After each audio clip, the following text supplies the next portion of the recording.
Shalom, this is Rabbi Dov Linzer of Yeshivat Chovei Tov Rabbinical School, and I'd like to share with you a thought on this week's parsha.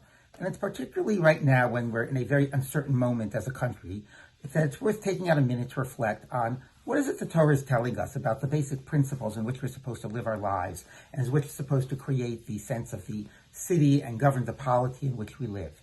And the Torah tells us that right before God destroys Sodom and Amorah, and right before God reveals this to Avraham, God says the following: "Hamichaseni me'Avraham asher ani oseh." Will I hide from Avraham what I'm about to do? Avraham will be a great nation.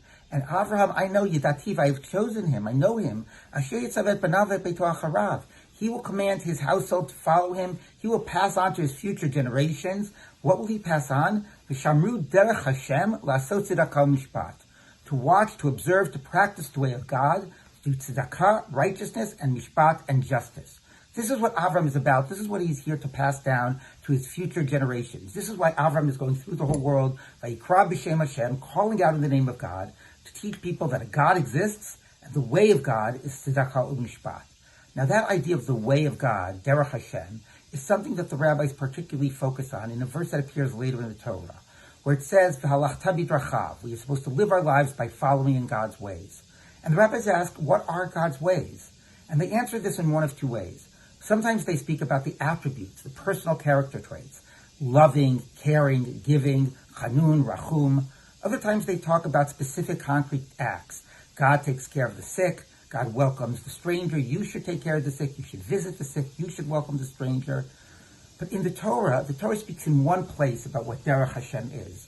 And that place is this week's parsha. And that's talking, yes, about how we're supposed to act, but not specifically, concretely, but the principles in which we're supposed to live our lives. And those principles are tzedakah and mishpat. Now, what is the difference between tzedakah and mishpat?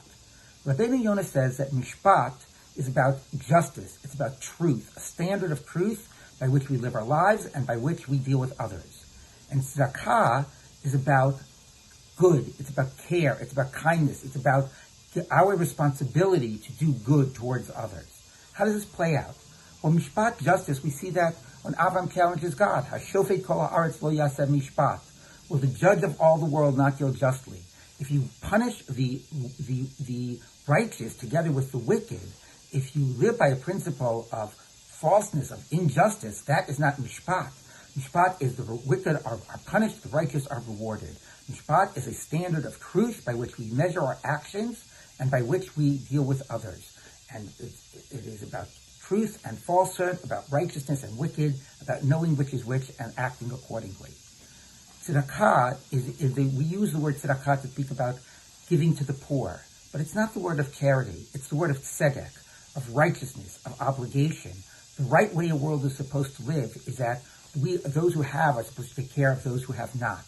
That sense of obligation towards the other, of tov, of goodness, of caring about the other, that is the principle of tzedakah. And these exact two principles of tzedakah and mishpat is what was lacking by Sodom. By Sodom, we're told in the pasuk of Yechezkel, "Zot hayta chatat Sodom." This was the sin of Sodom, which was what? It had all this wealth, and yad ani v'hezyon lo hachzika, and it didn't care about the poor among it. It only cared about taking for itself. It was in it for its own good, taking all of the wealth for itself, and had no care of anybody outside of it. It did not believe in the principle of tzedakah. And the rabbis tell us that they did also not believe in the principle of mishpat, that the laws by which the country ran were that those that have put all of their burdens on those that had not. That disproportionately the responsibilities of the society were specifically on those that had less of the means of taking care of those responsibilities, of realizing those responsibilities.